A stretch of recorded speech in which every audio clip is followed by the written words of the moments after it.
Board देखैया बना हाँ देखा रहल अछि।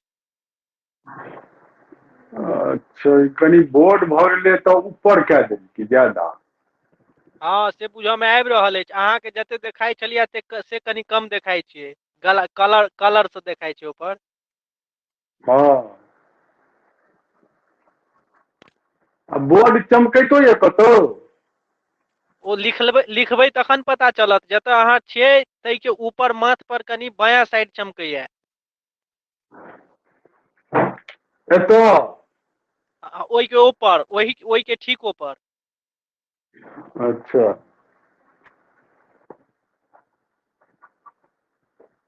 एतऽ नहीं नहीं नहीं नहीं नहीं अहाँ हाथ रख ऊपर लऽ जइयौ, हम बतबै छी। कनिक आर ऊपर, दहिना में कनिक ऊपर। हाँ आ ओहि के ऊपर मुँहे सर्किल करियौ, जतेटा केने छियै तते। अच्छा ओतै से ऊपर मुँहे सर्कल कऽ दियौ, ओतबे दूर के। हाँ हाँ हाँ कनिक बेसी नीचा चलि आयल, ओहि के ऊपर छै आरो। और ऊपर आधा छै। हाँ हाँ हाँ हाँ आब ई पूरा कवर भऽ गेल। अच्छा आ इम्हर ठीक। इम्हरो कतौ नहीं एम्हर ठीक अछि। साइड में कनि हल्का अबै छै तऽ ओ तऽ बताओ देबै तऽ बुझि जेबै हमसब। अच्छा ठीक छै।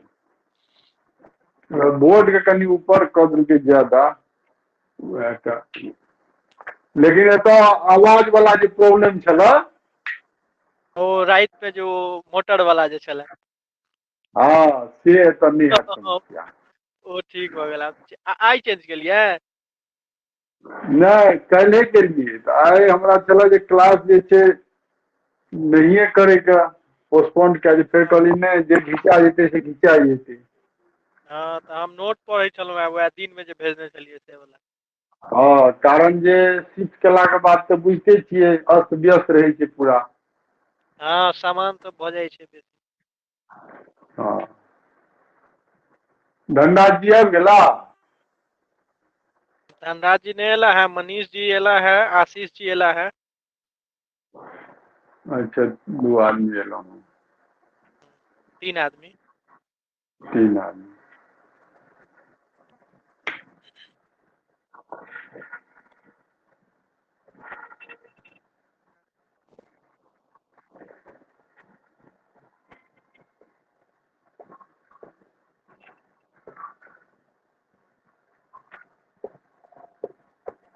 ई ऊपरका लिखला देखैया।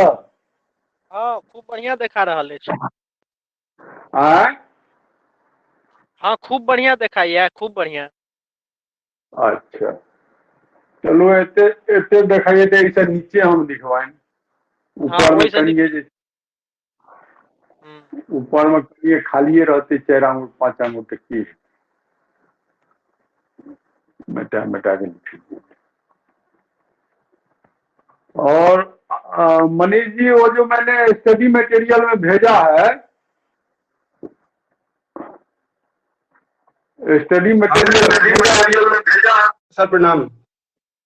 प्रणाम प्रणाम।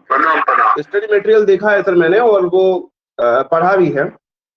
काफी अच्छा लिखा हुआ है, और कॉपी भी करना शुरू कर दिया है पेन से, जिससे कि थोड़ा हाथ भी चलने लगे।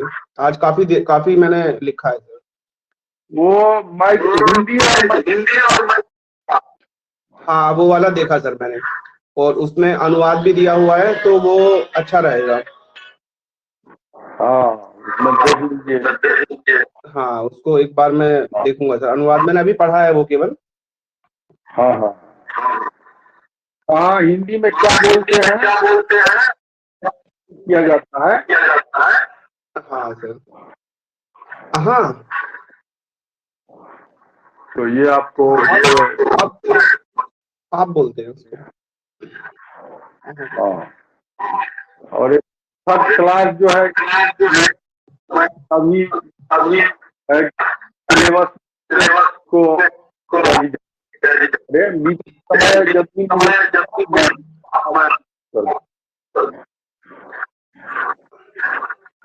आज कोनो नई जगह आए हैं क्या सर? कोई नई जगह है क्या आज ये? हाँ नई जगह है, वहां से जहाँ पहले अच्छा अच्छा।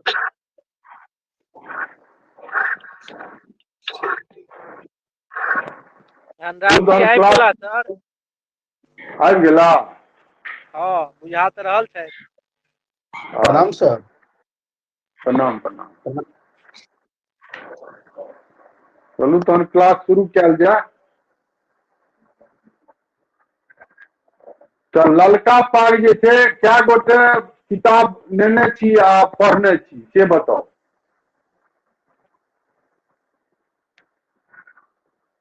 हम पढ़ने छी सर, लेकिन काफी दिन भऽ गेल किताबो ललका पाग का सॉफ्ट कॉपी है सर हमारे पास, तो उसका प्रस्तावना थोड़ा प्रस्तावना देखा था, और उसमें 7 अध्याय हैं, 7 अलग अलग नाटक हैं, उनको हल्का हल्का नाम देखा है। अलग अलग कथाएं हैं, 7 कथाएं।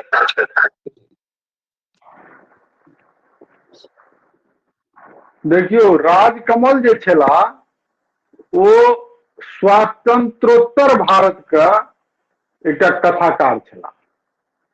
भारत जे छै से स्वतंत्र भेल छलै, ओहि काल में जे भारत का ग्रामीण समाज के जे स्थिति छलै, जे जनता के आजादी के बाद नव लोकतंत्र से अपन चुनल जनप्रतिनिधि के हाथ में जे सत्ता जे छै से जखन जनता देलकै तो ओकरा बहुत मनोरथ छलै मन में जे हमर जे छै आशा आकांक्षा पूरा हैत, हमरा नीक सुविधा भेटत, अपन चुनल जनप्रतिनिधि जे छै से जे हमर प्रतिनिधित्व करता ओ हमर सबटा समस्या के बुझता। लेकिन अंग्रेज चलि गेलै, शासन सत्ता में परिवर्तन भेलै, लेकिन तकर बादो जे छै से लाल फीताशाही आ भ्रष्टाचार के कारण जनता के मनोरथ जे छै ओ भखरऽ लगलै। राजकमल जे छला ओ ओहि समाज में रहै छला, जनता के मनोरथ जे भखरऽ लगले और समाज में गरीबी, बेरोजगारी, भूखमरी आदि समस्या जे विकराल रूप में पहिने छलै से और विकराल रूप में व्याप्त भऽ गेलै। राजकमल अपन सामाजिक जे हुनकर संचेतना छलनि ओ बहुत तीव्र छलनि, और समाज में रहि कऽ ई सब जे देखलखिन तो ओकरा ओ मूक भऽ कऽ सहन नहीं कऽ सकला, और जे सामाजिक स्थिति छलै, सामाजिक जे यथार्थ छलै तकरा ओ अपन कथा सब में व्यक्त केलनि। राजकमल का कथा साहित्य जे छनि ओकरा देखला से ई बात स्पष्ट होइ छै, क्योंकि राजकमल के सामाजिक दर्शन छलनि जे मनुष्य के मात्र 3टा आवश्यकता होइ छै। ओ आवश्यकता छै पहला बुभुक्षा, दोसर आत्मरक्षा,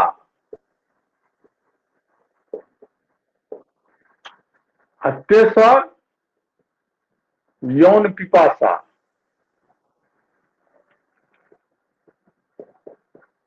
हिनकर कहब छलनि जे मनुष्य अपन संपूर्ण जिंदगी अपन जे छै संपूर्ण जिंदगी एही तीनों आवश्यकता के पूर्ति में अपस्यांत रहैत अछि। यह 3टा आवश्यकता मनुष्य के मूलभूत आवश्यकता छै। हिनकर जे सामाजिक दर्शन छलनि जे एही तीनों आवश्यकता के पूर्ति के लेल संपूर्ण जिंदगी मनुष्य जे छै वो परेशान रहैत अछि। तो हिनकर ई तीनों जे छनि दर्शन जे हिनका कहानी में, प्रत्येक कहानी में ई तीनों टा प्रवृत्ति देखल जाइ छै। दोसर अर्थ में कही तो बुभुक्षा का मतलब भेलै भूख। भूख एकरा दोसर अर्थ में कही जे प्राचीन दर्शन छलै ओहिमे पुरुषार्थ जे छै 4टा पुरुषार्थ बतायल गेल छै मनुष्य के लेल। पहिलुक धर्म, दोसर अर्थ, तेसर काम आ चारिम मोक्ष। तो एहिमे से ई धर्म आ मोक्ष के यदि निकालि दियौ तो ई अर्थ आ काम जे छै, अर्थ मतलब भेलै अर्थोपार्जन, धर्म मतलब भेलै धर्म पूर्वक जिंदगी बितेनाइ, धार्मिक कार्य केनाइ, भगवान के स्मरण भजन चिंतन में लीन रहनाइ, ककरो गरीब के मदद केनाइ, परोपकार केनाइ, ई सब धर्म में अबै छै। अर्थ भेलै जे धन कमेनाइ, काम भेलै जे काम पूर्ति केनाइ, आ मोक्ष भेलै अंतिम जे होइ छलै पुरुषार्थ के लक्ष्य ओ होइ छलै भगवान में मिल जेनाइ। मतलब ई जन्म मरण के जे चक्र छै, आदमी बार बार जन्म लै छै धरती पर, मरै छै, फिर जन्म लै छै, तो एहि जन्म मृत्यु के चक्र से मुक्त भऽ कऽ मोक्ष प्राप्त केनाइ, जकरा बौद्ध में जे छै बौद्ध धर्म निर्वाण कहल गेलै। धर्म अर्थ काम मोक्ष जे प्राचीन हिंदू दर्शन छलै सनातन धर्म का, ओही में से जे छै से अर्थ आ काम एकरा अगर देखल जाय तो अर्थ से निकले छै बुभुक्षा। जखन अर्थोपार्जन आदमी करते, आदमी लग धन रहते तखने ओ पेट भरि सकैए। अगर वो गरीब रहते, एतबो पैसा नहीं रहते ओकरा लग, एतबो धन नहीं रहते जो अपन पेट भरि सकै, क्या तो पेट का आगि एहन होइ छै जे ओकरा जे छै से जाबत तक उदर नहीं हेतै ताबत तक व्यक्ति किछु कहिए नहीं सकैए। पहिने आवश्यकता छै उदर पूर्ति भेनाइ, प्रथम आवश्यकता। उदर पूर्ति हेतै तकर बादे मनुष्य किछु दोसर चीज के बारे में सोचतै जे हमरा घरो हुआ, हमरा जे छै से कनि एक रत्ती नीक वस्त्रो हुआ, वो बाद में सोचतै। पहिलुक जे ओकर होइ छै ओ बुभुक्षा शांत केनाइ, मतलब भूख शांत केनाइ, तो ओ जुड़ल छै अर्थ से। तो ई अर्थ भऽ गेल। आ आत्मरक्षा जे छै, एहिमे जे आत्मरक्षा छै माने जीवित रहनाइ, सेहो एही से जुड़ल छै। क्योंकि भूख अगर शांत नहीं हेतै आदमी का, भूखा रहते लंबा समय तक तो आदमी जीवे नहीं करते, मर जेते। तो आत्मरक्षो जे छै बुभुक्षे से जुड़ल छै। संगे आत्मरक्षा एकटा दोसरो सेंस में होइ छै जे कोनो बाहरी आक्रमण से केओ जे आघात केलक ताहिसँ अपना आप के बचेनाइ, अपन प्राण के रक्षा केनाइ, ओहो जे छै से आत्मरक्षा में आबि जाइ छै। और काम जे छै से हिनकर जे दर्शन छनि यौन पिपासा, एहिमे आबि जाइ छै। तो हिनकर जे सामाजिक दर्शन छलनि वो आधुनिक समय में जे प्राचीन दर्शन छलै हिंदू धर्म का, तकरे ओ नवीन रूप से जे छै से अर्थ और काम के संदर्भ में नवीन रूप में ओकर व्याख्या केलखिन, ओकरा व्यक्त केलखिन अपन कथा संग। राजकमल मैथिली साहित्य में कथा और कविता दुनू में नव प्रयोग के लेल जानल जाइ छै। कथा साहित्य में जे कथा लिखबाक, कथा कहबाक जे एकटा प्राचीन शैली छलै, जे लंबा समय से मैथिली साहित्य में चलि अबै छलै, ई ओहि शिल्प के नहीं अपनेलखिन, एकटा नवीन शिल्प अपनेने छथिन कथो में आ कवितो में। नवीन शिल्प का अपना के ओ लीक पर चलना स्वीकार नहीं केलखिन। ताहि दुआरे मैथिली कथा साहित्य में जे छै बुझ लियौ जे राजकमल से एकरा मिटा दी।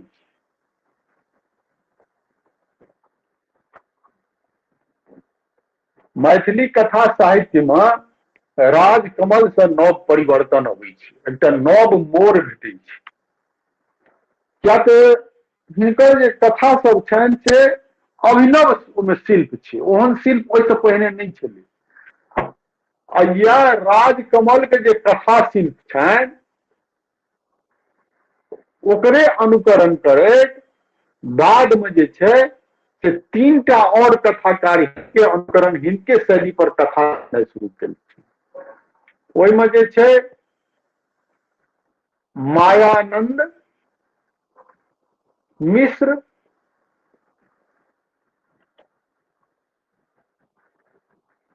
आ ई ललित कथाकार ललित आ राजकमल, तेसर राजकमले छथिन। ई दुनू जे छै हिनकर कथा के अनुसरण करे से हिनके जकां कथा सब लिखलखिन मैथिली साहित्य में। चूंकि राजकमल बहुत कम समय तक मैथिली साहित्य में अपन अवदान दऽ सकलखिन, क्या तो मात्र 38 या 39 वर्ष के आयु में हुनकर मृत्यु भऽ गेल छलनि। एतबी कम समय में से ओ बहुत रचना मैथिली साहित्य के देलखिन।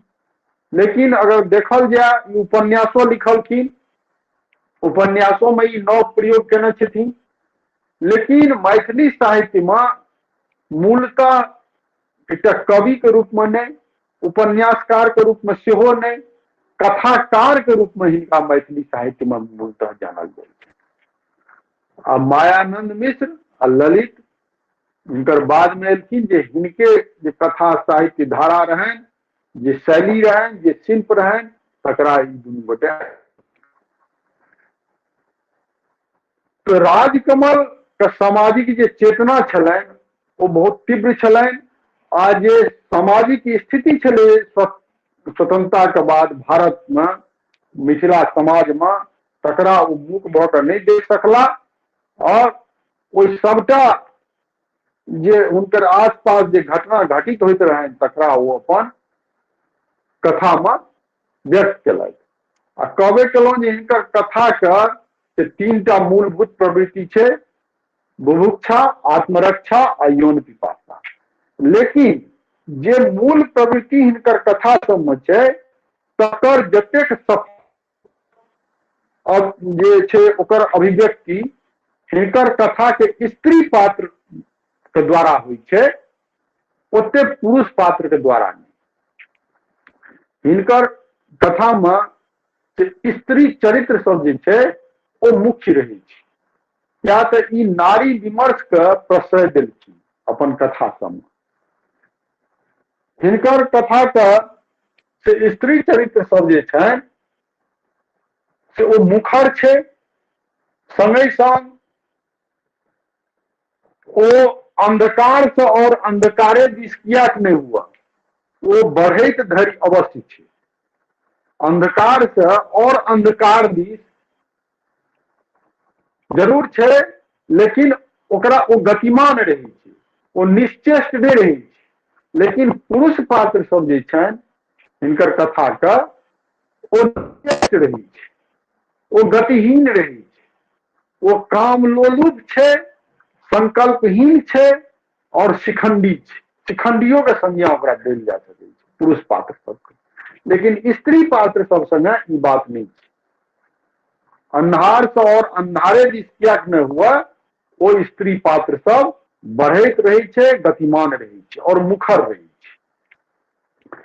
एकटा और बात हिनकर कथा सब में देखल जाय छै जे हिनकर अधिकांश स्त्री पात्र सब गरीब छै, विधवा या तो विधवा छै,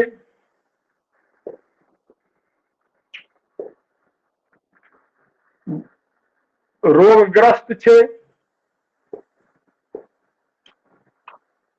आ संगे संग जे छै से पेटक आगि के शांत करबाक लेल, पेटक आगि के शांत करबाक लेल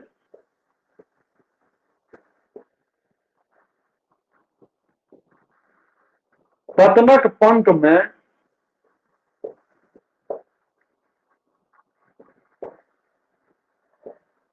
धसी जाइत अछि। पतनक पंख में धसि जाइत अछि मतलब ओ जे छै से देह व्यापार करनाइ शुरू कऽ दैये।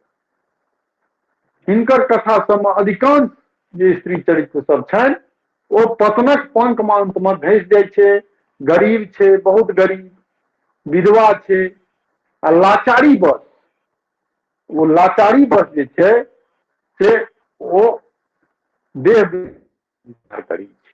लेकिन किछु हिनकर स्त्री पात्र सब जे छनि ओ लाचारी बस में, ओमे काम लोलुपता के कारण ओ पतन के पंख में धसै छै। आब चाहे हिनकर जे छनि कथा में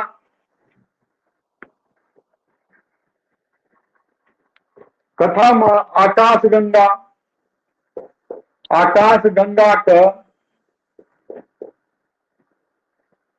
गंगा कथा के मदालसा,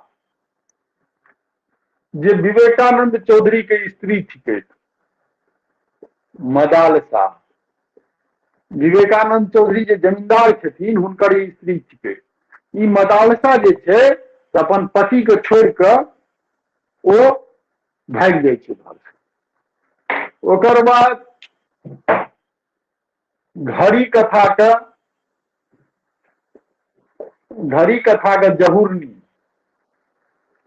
जहुरनी नाम के पात्र जे छै से जे फूल बाबू छथिन, घड़ी कथा में जे लेखक छथिन ओ अपना आप के ओहि पात्र के रूप में प्रस्तुत केने छथिन। ओकरा संगे ई जे छै से जहुरनी अनैतिक संबंध स्थापित करै छै। ओकर बाद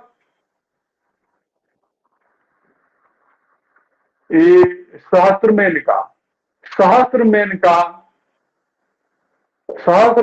कथा के जे छै कादम्ब आ निर्मला, ई दुनू जे छै से विधवा छै।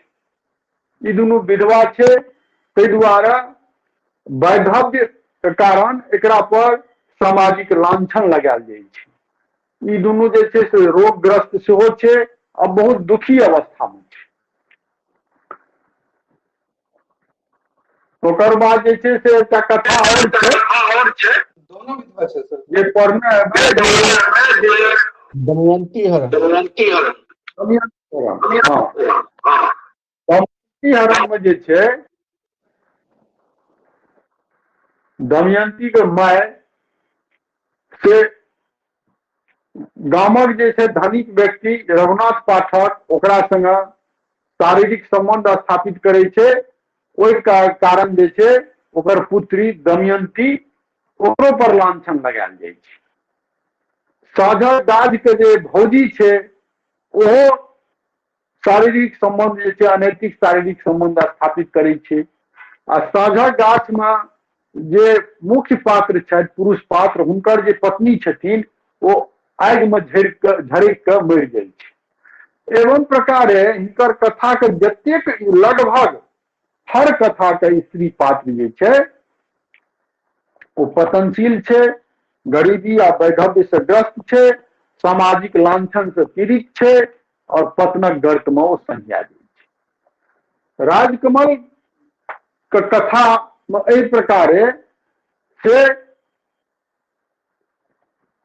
रोग, निर्जरता, निश्चेष्टता, अंधकार, समाज के जे अस्वास्थ्यकर चित्र छै ओ प्रस्तुत भेल छै। एक मने देखला से लगे छै, कथा सबके पढ़ला से लगे छै जे एकटा पॉजिटिव जे समाज के चित्र छै से हुनका कथा में नहीं छै। आ यह जे छै आलोचक सब, जे समीक्षक सब छथिन, यह देख के राजकमल के एकटा सफल कथाकार नहीं मानै छथिन। हुनका लोकनि के कहब छनि जे कथाकार के काज थिकै जे समाज के निगेटिव चीज प्रस्तुत करैत, लेकिन संगे संग जे पॉजिटिव चरित्र छै ओकरो प्रस्तुत करैत।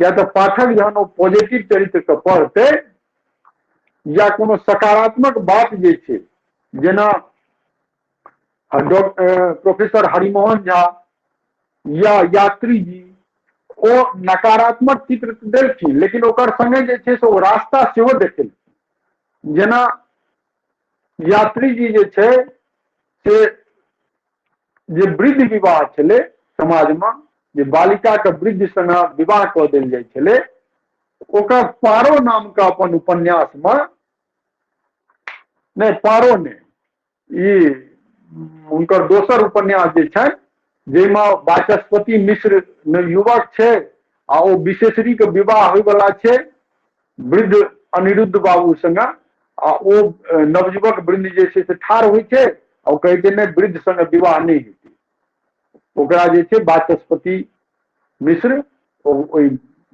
लड़की से विवाह करी छै। तो ओतऽ जे छै रास्ता सेहो देखेलखिन, नवयुवक वृंद के एगो प्रेरणा देलखिन। तहिना जे कन्यादान उपन्यास छै ओहिमे स्त्री शिक्षा के जे कमी छलै मिथिलामे, बेमेल विवाह के जे समस्या छलै तकरा ओकर समाधान दुरांगमन उपन्यास में प्रस्तुत केने छथिन प्रोफेसर हरिमोहन झा, जे स्त्री शिक्षा के प्रति लोक के जागरूक केने छथिन।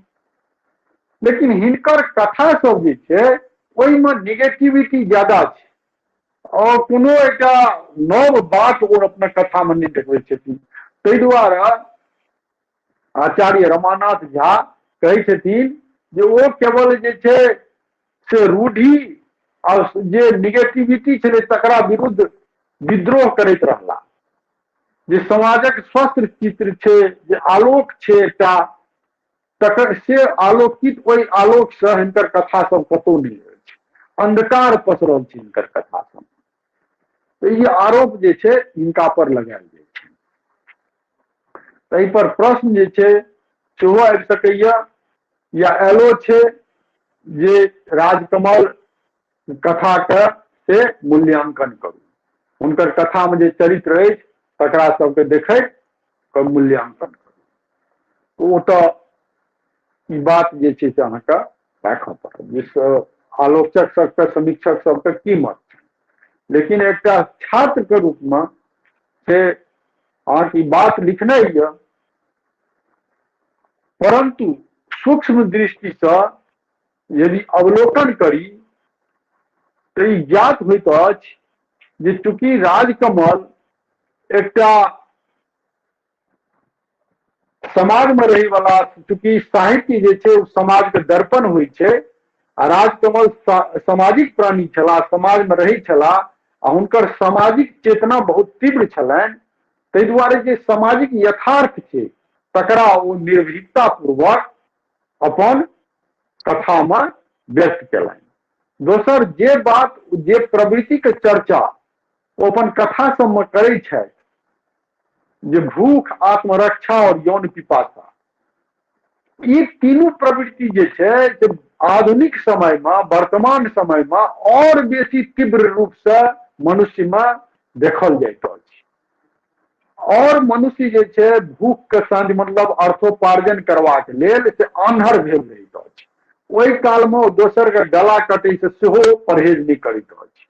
तो जे प्रवृत्ति के चर्चा, जे समस्या के, जे मनुष्य मूलभूत प्रवृत्ति के उठेने छथिन राजकमल अपन कथा सब में, वो एखुनका समय में, आधुनिक समय में वो प्रवृत्ति और तीव्र हो गेल छै। बुभुक्षा, आत्मरक्षा और यौन पिपासा, ई कोनो जे ओ चर्चा अपन कथा में केलखिन तो वर्तमानो समय में वो प्रासंगिक छै, वो प्रवृत्ति सब। दोसर, राजकमल अपन कथा में केवल निगेटिव कैरेक्टर का चित्रित नहीं केने छथि। अगर ध्यान से देखल जाए तो हिनका कथा सब में पॉजिटिव कैरेक्टर सब सेहो बहुत छनि। पॉजिटिव कैरेक्टर सबके द्वारा ई नव संदेश, नव प्रेरणा पाठक लोकनि के देने छथि। जेना जे प्रसिद्ध कथा अछि हिनकर ललका पाग,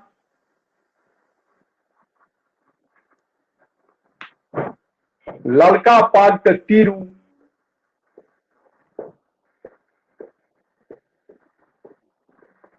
ललका पागक तीरू, कादम्बरी उपकथा के कादम्बरी,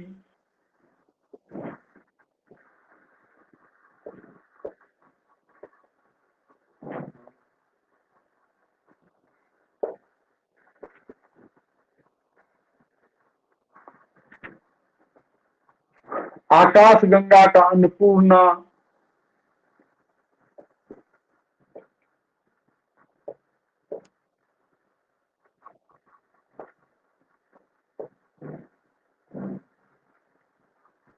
आकाश गंगा का अन्नपूर्णा, क्रमशः, अभी क्रमशः क्रमशः देवे 1 2 3,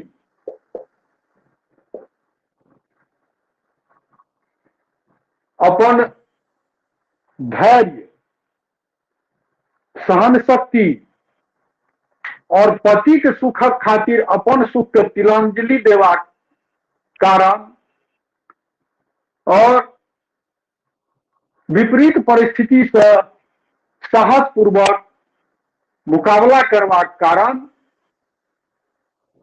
और अभाव में रहितो आत्मनिर्भरता आ स्वावलंबनक संग परिस्थिति के मुकाबला करबाक गुणक कारण जे छै से भारतीय नारी के, मिथिला के नारी के से एकटा आदर्श आ मूर्तिमान चित्र स्थापित करैत छथि। संगे संगे में एकटा और कैरेक्टर ये चारी चंद्रमुखी।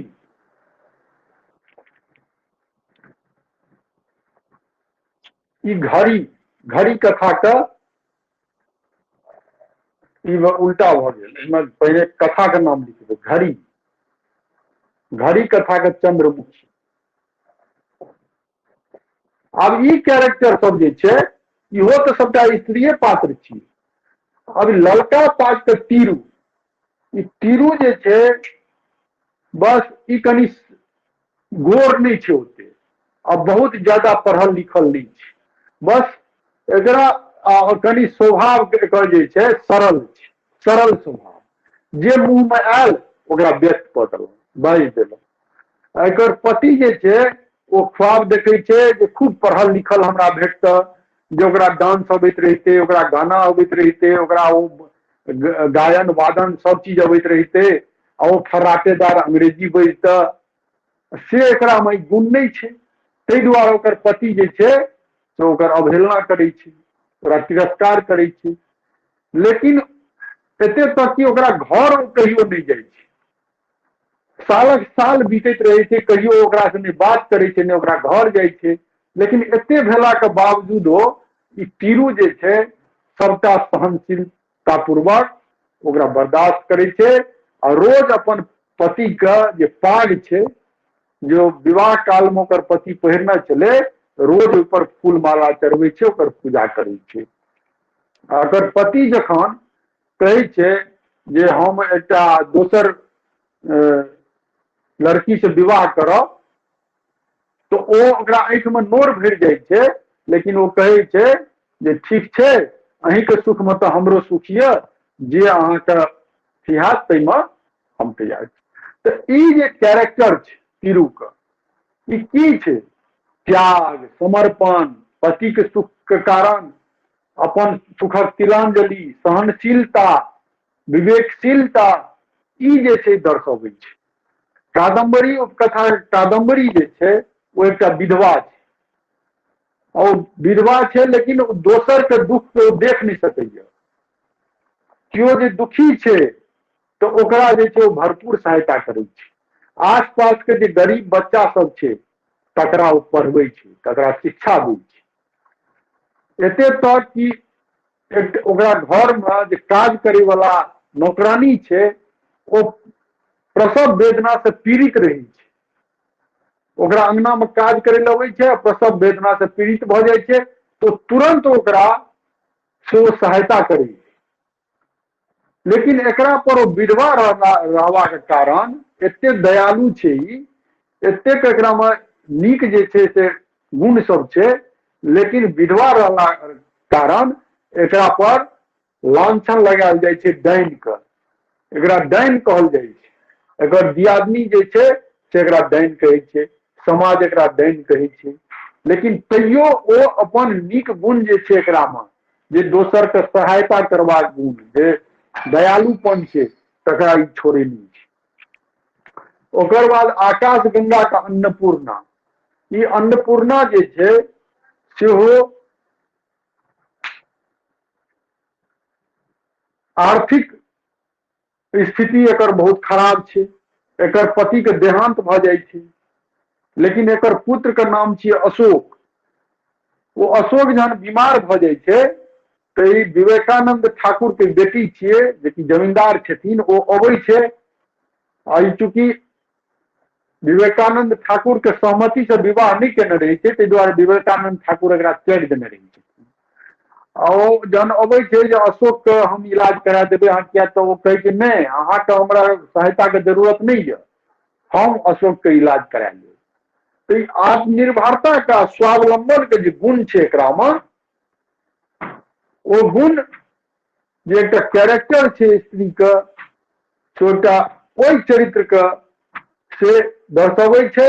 आ ई सब कैरेक्टर पॉजिटिव कैरेक्टर छै। तहिना घड़ी के चंद्रमुखी अपन पति के जे प्रोफेसर रजनीकांत छथि, ओ प्रोफेसर रजनीकांत जे जहुरनी संगे जे ओकर अनैतिक संबंध छै तकरा ओ देखै छै, बुझै छै, लेकिन ओ ओकरा जे छै से ओहि रूप में नहीं व्यक्त करै छै जैसे कोनो विस्फोट हुए, कोनो घर में बड़का कलह हुआ। वो बस बुद्धिमता पूर्वक समय के प्रतीक्षा करै छै। तो ई जे सहनशीलता और विवेकशीलता के गुण छै से ई हिनकर जतेक स्त्री कैरेक्टर सब छनि सब में छै। ताहि दुआरे ई आरोप लगेनाइ जे हिनकर कथा सब में खाली अंधकार रहै छै, निर्जरता रहै छै, निश्चेष्टता रहै छै, ई सही बात नहीं छै।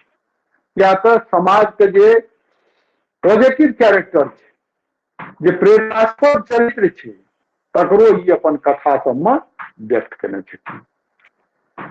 ओकर बाद हिनकर कथा में एकटा बात और देखल जाइ छै जे हिनकर कथा सब में ई एकटा कैरेक्टर के रूप में ओहिमे उपस्थित रहै छथिन। जेना घड़ी के जहुरनी घड़ी कथा में प्रोफेसर रजनीकांत के मित्र के रूप में, ओकर बाद जे छै से साँझक गाछ में, ओकर बाद शास्त्र मेनका में, तो बहुत कथा में आकाश गंगा दमयंती हरण में फूल बाबू के रूप में, तो बहुत कथा में सब में एकटा कैरेक्टर के रूप में ई रहै छथिन। आ ई कहल जाइ छै जे राजकमल चाहे कथा हुआ या हुनकर कविता हुआ, ई दुनू में जे छै से हुनकर जीवन में जे घटित भ राजकमल अपने कहै छथिन अपन आत्मकथा में जे हमर कथा और कहानी हम स्वयं छी। हमर कथा और कविता जे यऽ ओहिमे हम बुझियो जे स्वयं छी, हम ही ओहिमे प्रतिबिंबित भ रहल छी। जतेक ओ लिखने छथिन जेना लगै छै हुनकर आत्मकथा जकाँ। एकटा और हिनकर कथा सबके विशेषता की छै तऽ अधिकतर कथा के अंत जे छै, अधिकतर कथा के अंत ई प्रश्ने से करै छथिन। बीच बीच में कथा के बीच बीच में तो प्रश्न रहिते छै। ई एकटा नव शिल्प भेलै, कथा में एकटा नव शिल्प अनलखिन जे कथा कहैत कहैत बीच में एकटा प्रश्न राखि देलथि। अब ई प्रश्न जे रखै छथिन ओ पाठक के जेना लगै छै कि झंकृत कऽ दै छै, मन मस्तिष्क के झिंझोड़ि दै छै। अब कथा के अंत सेहो प्रश्ने से होइ छै।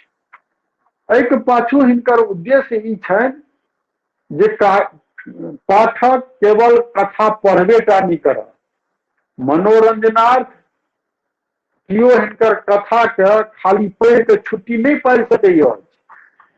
कथा में जे प्रश्न निर्मित भेल छै, जे समस्या भेल छै, जे समस्या राखल गेल छै, ओहि पर सोचबाक लेल, ओहि पर चिंतन करबाक लेल, ओकर समाधान तकबाक लेल ओ पाठक बाध्य भ जाय। यह जे छै से हिनकर ई शिल्प के पाछू जे नुकायल उद्देश्य छनि ओ यह छै। एकटा और छै हिनकर कथा में बात जे कथा के बीच बीच में कतौ कतौ विषयांतर भ जाइ छै, विषयांतर भ जाइ छै, लेकिन विषयांतर भेला के बादो कथा का प्रवाह नहीं टूटे छे। पाठक जन कथा पढ़ना शुरू करे छे तो ओहि से जेना लगे छे ओकरा लगाव भ जाय छे, ओ जुड़ल रहे छे कथा से। बीच बीच में विषयांतर भेला के बाद ओ कथा के कड़ी एक दूसर से जुड़ल रहे छे, एक दूसर जे संदर्भ छे कथा के अंतर्गत, और शुरू से अंत तक पाठक के बंधने रहे छे। राजकमल के कथा सब में स्त्री चरित्र का प्रतिबिंब ज्यादा केने छथिन, स्त्री चरित्र पर स्त्री विमर्श के प्रश्रय देने छथिन, और हिनकर कथा सबके जे शिल्प छे तो बारे में बतेलौं। अब ललका पाग पर जे प्रश्न सब अबै छे से एक आधटा प्रश्न बताओ, अगर यह क्वेश्चन हाँ है तो प्रश्न जो 66वीं बीपीएससी में आया था। हाँ, राजकमल का कथा में मिथिलाक समस्या, मानसिक अशिक्षा और अर्थ विभिन्नता, स्त्री पुरुष दोनों के संदर्भ में आयल अछि। डैश ललका पाग कथा के आधार पर यही उक्ति का सिद्धांत सिद्ध करूं। अब देखियो ध्यान देने की छे, कनी ओ कीवर्ड बाजू तो फिर से कहियो। मिथिला के समस्या जेना मानसिक अशिक्षा। एक मिनट अशिक्षा हाँ, और अर्थ विपन्नता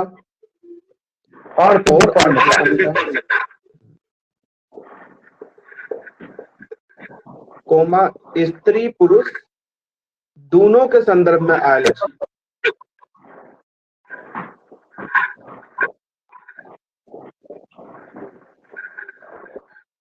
दोनों का संदर्भ। आप जो मानसिक एक दो और बता दूं सर। एक अच्छा ठीक, पहले इसको बता। ठीक। मानसिक अशिक्षा वो भेले, एकटा तो होइ छे ई शिक्षा जे औपचारिक शिक्षा जे होइ छे, जेने जे मतलब कोनो डिग्री ल लेनाइ, पढ़ि लिख के कोनो डिग्री हासिल क लेनाइ, आ एकटा होइ छे निरक्षर भेनाइ, माने पढ़बे नहीं केनाइ। तो एकटा भेले शिक्षित आ एकटा भेले अशिक्षित। आ एतय की छे मानसिक अशिक्षा। मानसिक अशिक्षा का मतलब भेले अगर पढ़ल लिखल व्यक्ति के संदर्भ में कहल जाए तो नहीं कहे छे लोग जे पढ़ियो लिख के जे छे से बुर्बक छे, पढ़ियो लिख के मूर्ख छे, तो वो भेले मानसिक अशिक्षा।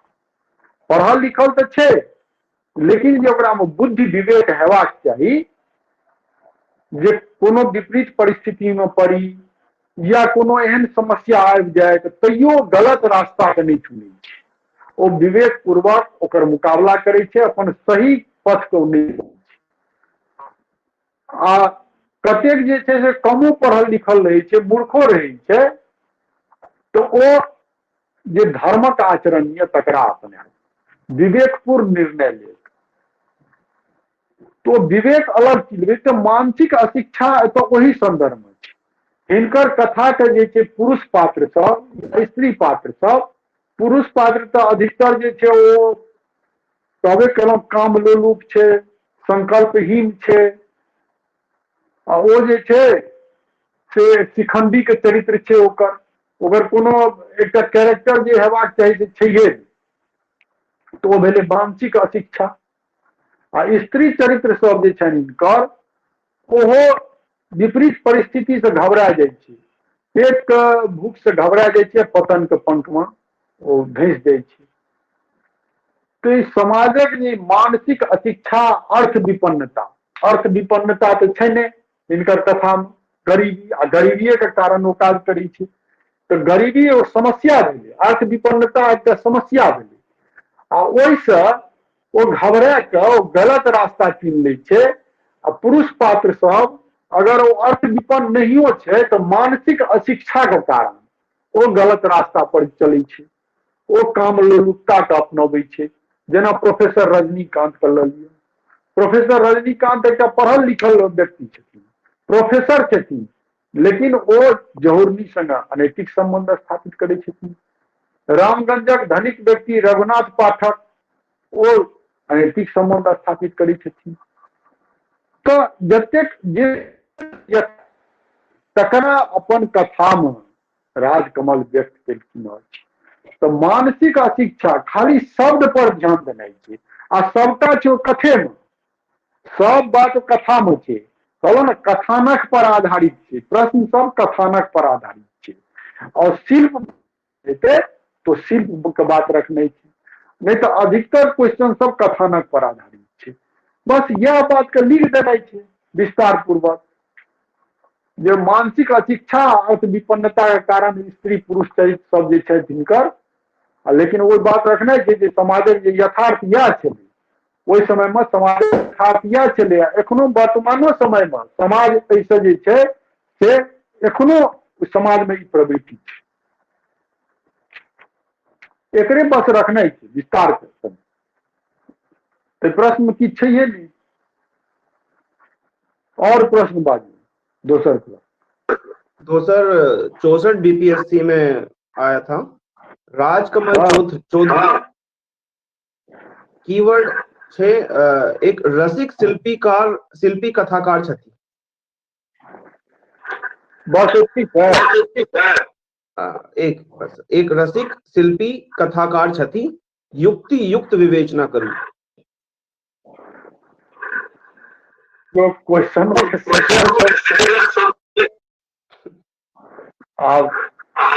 रसिक शिल्पी युक्ति युक्त विवेचना करू। रसिक आ शिल्पी, रसिक एतऽ किया रखल छै? एहि दुआरे रखल छै जे राजकमल कहबे केलहुँ जे अधिकतर कथा में एकटा पात्र के रूप में उपस्थित रहै छै। चाहे वो दमयंती हरण हुआ तो दमयंती हरण में जे दमयंती के जे स्थिति छै, जे ओकर माय के जे छै ओ अपनबै छै, की नाम छियै अथी के, जे पतन के पंख में ओ सनिया जाइ छै आ देह व्यापार के अपनबै छै, तो एक पात्र के रूप में ओतऽ उपस्थित छथिन कथाकार। तो ओकरा तऽ ओहिसँ निकालबाक चाही ना, ओकर माय के निकालबाक चाही, ओकरा आर्थिक मदद करबाक चाही, ओकरा जे छै पर सामाजिक लांछन लगै छै दमयंती पर, तो ओकरा जे छै पढ़ेबाक चाही, लिखेबाक चाही, ओकरा नीक रास्ता पर अनबाक चाही, सामाजिक लांछन। लेकिन ओतऽ की करै छथिन तो एक मूक दर्शक भऽ कऽ ओ परिस्थिति के आनंद लैत रहै छथिन। ओकर बाद घड़ी कथा में आबि जाओ, घड़ियो कथा में वह बात छै।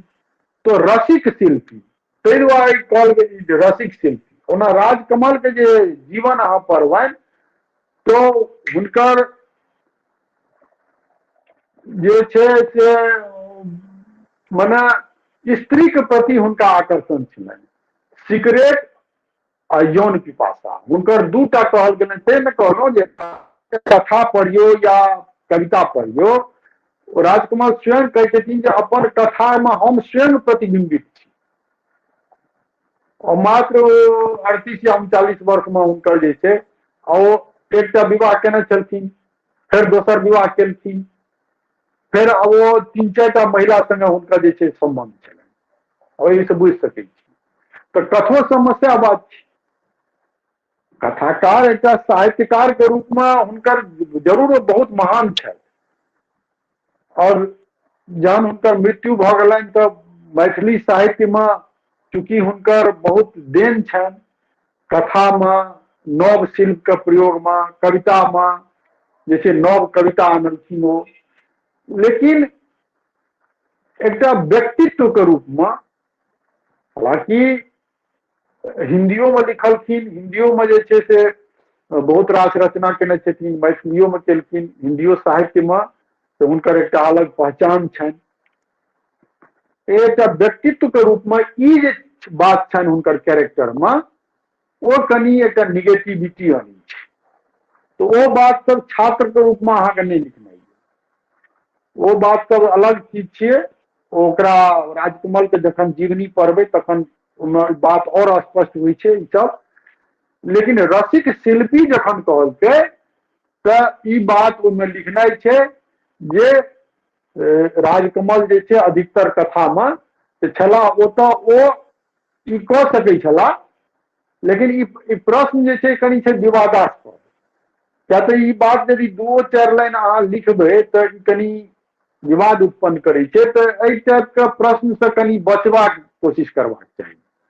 ई प्रश्नके एहन यदि छै तऽ ओकरा छोड़ि कऽ दोसरे प्रश्नके लिखैमे ज्यादा छै समझदारी। लेकिन ओहि संगे जे ई शिल्पी कथाकार यदि एलै तऽ एतऽ अहाँ खूब बढ़िआँसँ लिख सकै छी जे नव शिल्पके प्रयोग केने छै कथामे। ई शिल्प वाला ई 2-4 लाइन लिख कऽ रसिक वाला और 2-4टा उदाहरण कथा से दऽ कऽ जे अधिकतर कथामे जे छै से एकटा कथाकार और देखला कि लगैत अछि ई ज्ञात होइत अछि जे एकटा मतलब रसिक कथाकार के रूपमे ई छथि। कारण जे स्त्री चरित्रके अपन ज्यादा प्रश्रय देने छथिन, स्त्री विमर्श पर ज्यादा लिखने छथिन। लेकिन जे पतनशील चरित्र छै स्त्रीके और एकटा कैरेक्टर के रूपमे कथाकार स्वयं छै ओ कथामे, तो ओकरा कोई स्त्री के उबारबाक चाही, ओकरा जे छै सही रास्ता पर अनबाक, नहि कि ओकरा मूक दर्शक भऽ कऽ ओकर आनंद लेबाक चाही। आ शिल्पी ओ छथि, नव शिल्प के अनलनि मैथिली कथा साहित्यमे, लीक पर चलनाइ नहि स्वीकार केलनि। जे प्राचीन ढंग से जे कथा कहैके एकटा प्रवृत्ति छलै ताहिसँ ओ ओहि रास्ताके छोड़ि कऽ नव बात अपनेलनि। और उनके अनुकरण बाद में ललित आ मायानंद मिश्र जे छै ओ कथा में केलखिन, जेकि एक कथा धारा बदलि गेलै मैथिली साहित्य में। तो ई प्रश्न सब चीज है तो बना सोना के वही में से लिखनाइ छै।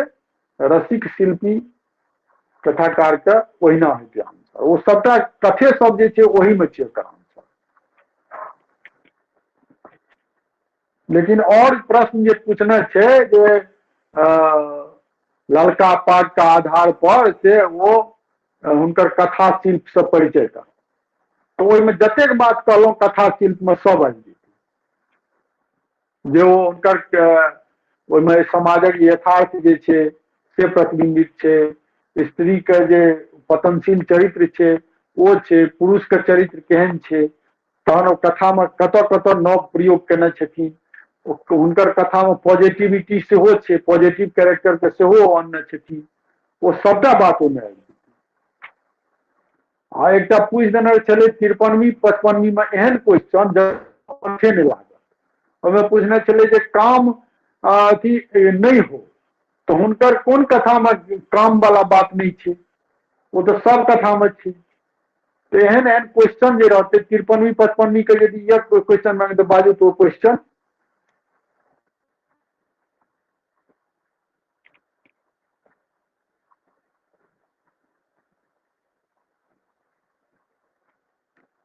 छठवीं वाला से संबंधित। हाँ 56वीं से 59वीं। राजकमल प्रत्येक कथा में हुनक चारित्रिक वैशिष्ट्य कोनहु रूप में अवश्य भेटते।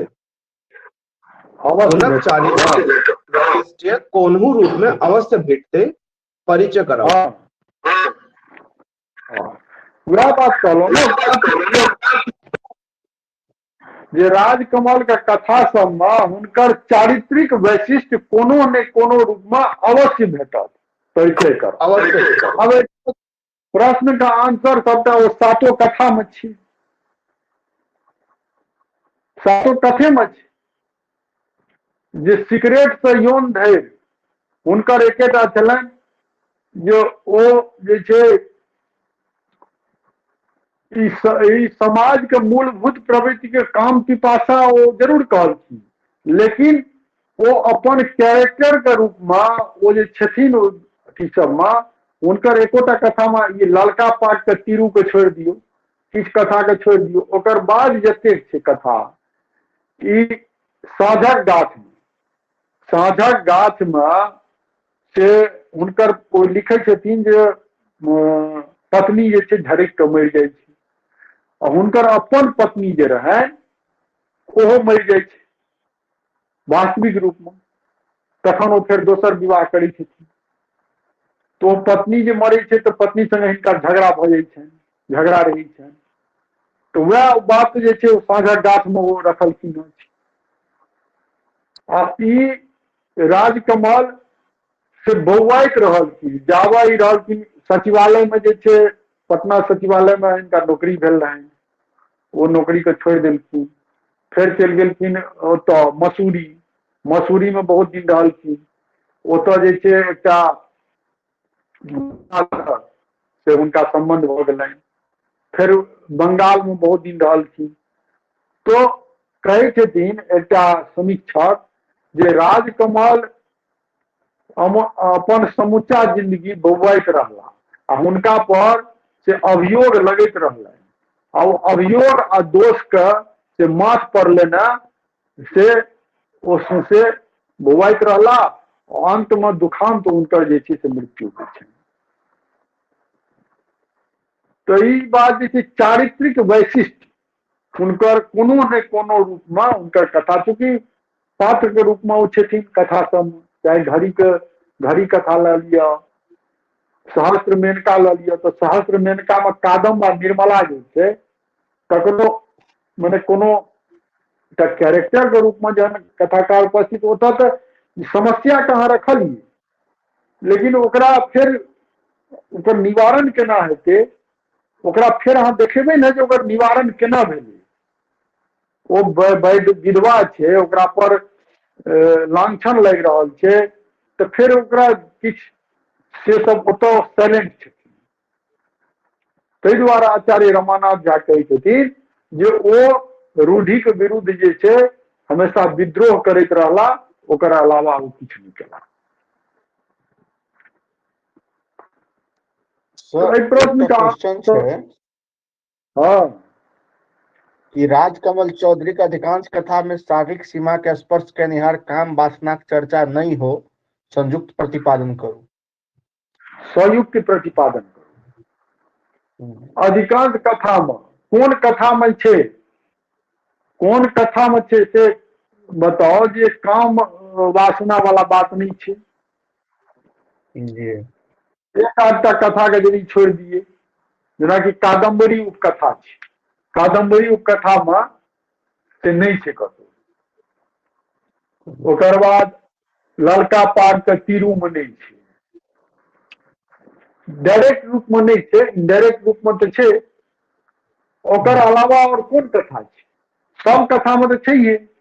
तऽ आब प्रश्न सेटर के जैसे प्रश्न नहीं भेटै छै ललका पाग पर, तखन किछो प्रश्न एहिमे की आंसर लिखते लोग, 7टा कथा छै मात्र में, एहिमे 1-2टा कथा में काम वासना वाला बात नहीं छै। प्रश्न की छै, प्रश्न वह छै ना जे काम देह वाला ओ नहीं हो एहिमे रहबाक चाही, प्रश्न में हो संयुक्ति प्रतिपादन, तो दऽ देने छै नहीं हो। तो 1-2टा कथा में नहीं छै, ओकरे कनि विस्तार से लिखने छै जे ओ जे छै काम वासना नहीं है ओहिमे। हालांकि कथाकार तऽ कहै छथि जे मनुष्य प्रवृत्ति होइ छै यौन पिपासा, लेकिन जे छै हिनकर किछु कथा के अगर देखी तऽ ओहिमे ओकर कतौ लेश नहीं भेटैत अछि। ओहिमे जे छै से स्वस्थ चित्र अंकित अछि, काम नहीं, यह बात कहि सकै छी। लेकिन अधिकतर कथा में तो वह बात छै।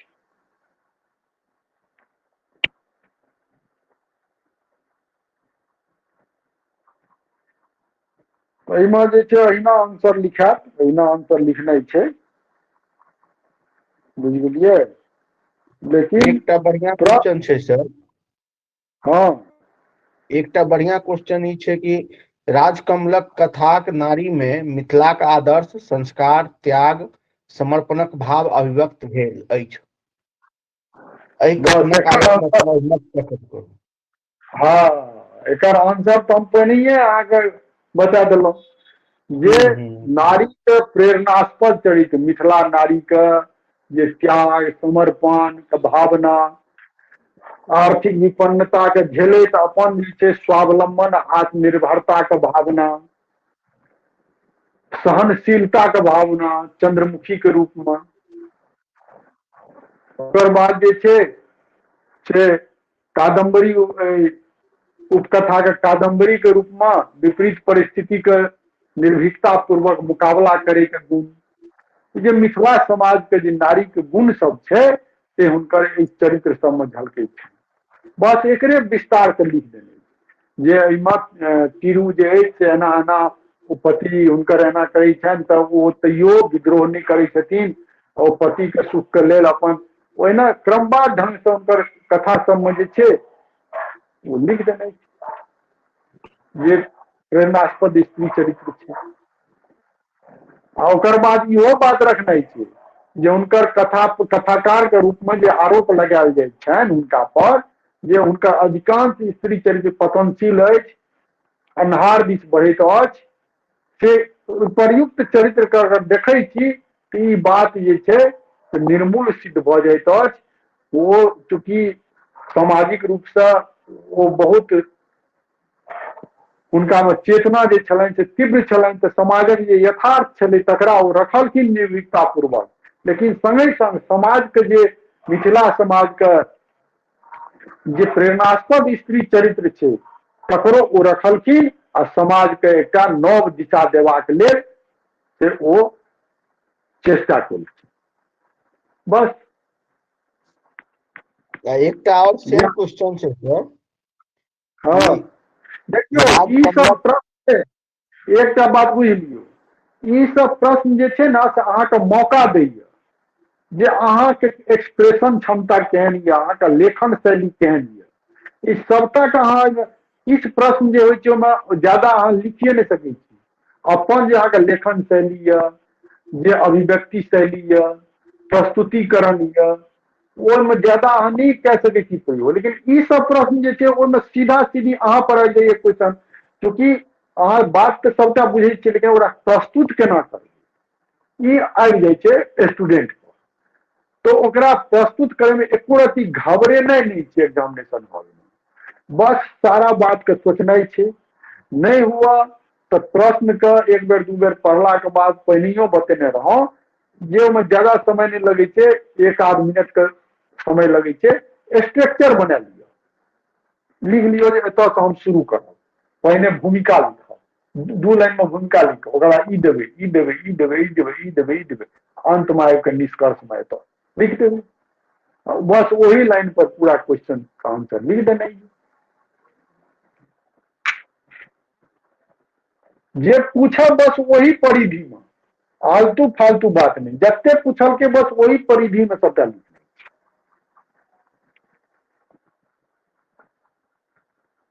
और कहू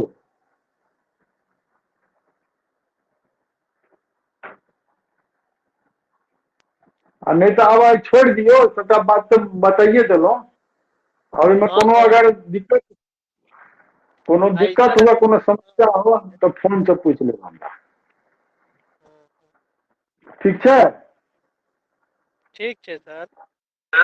हाँ ठीक। प्रणाम सर। प्रणाम सर। प्रणाम। मनीष जी